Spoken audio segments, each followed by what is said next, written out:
안녕하세요. 속초지 시설관리공단에서 근무하는 조현입니다.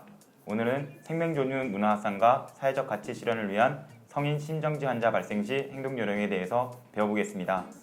국립공원공단의 윤여민 선생님께서 함께해 주셨습니다. 안녕하세요. 안녕하세요. 국립공원공단 윤여민입니다. 오늘은 성인 심정지 환자 응급처치법에 대해 알아보도록 하겠습니다.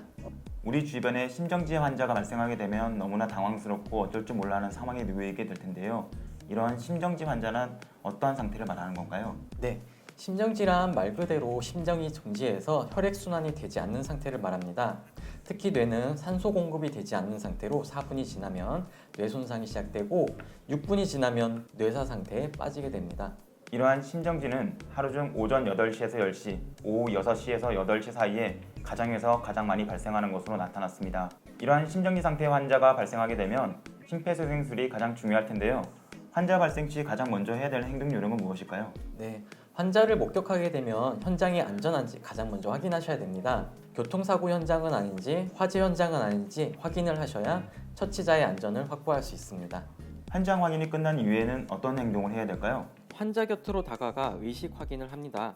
환자의 얼굴과 가슴을 눈으로 확인하되 10초를 넘기지 않고 환자의 몸을 흔들거나 타격하는 행위가 아닌 어깨를 두드리며 환자의 귀에 괜찮으세요? 하며 의식을 확인합니다. 다음으로는 주변에 도움을 줄 수 있는 사람이 있는지 확인하시고 한 사람을 지목해서 119에 신고를 요청한 뒤에 자동 심장 충격기를 가져다 줄 것을 요청합니다. 119 신고 시에는 응급 상황이 발생한 위치, 응급 상황의 내용, 도움이 필요한 환자의 수, 환자의 상태, 환자에게 응급처치한 내용에 대해서 반드시 알리는 것이 중요합니다. 이제 심폐소생술에 대해서 한번 배워볼까요? 네, 가슴 압박의 정확한 위치는 쉽게 명치에서 손가락 2마디 정도 위에 부분을 압박 위치로 잡으시면 됩니다.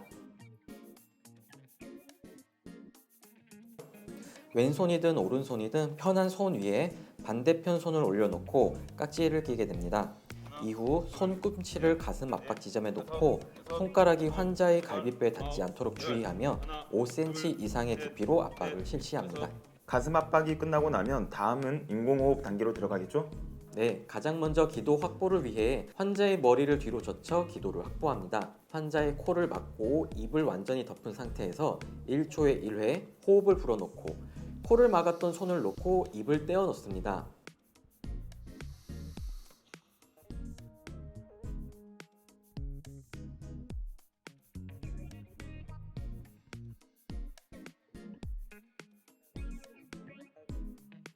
인공호흡을 위해 가슴 압박을 멈추는 시간은 10초가 넘지 않도록 하고 한 번에 많은 양의 호흡을 불어넣으면 폐의 손상을 유발할 수 있기 때문에 이 점 주의하시기 바랍니다. 설아기가 우리에게 자동 심장 충격기를 가져다 주었는데요. 자동 심장 충격기를 어떻게 사용해야 되죠? 자동 심장 충격기가 도착하게 되면 바로 전원을 켜서 사용 준비를 합니다.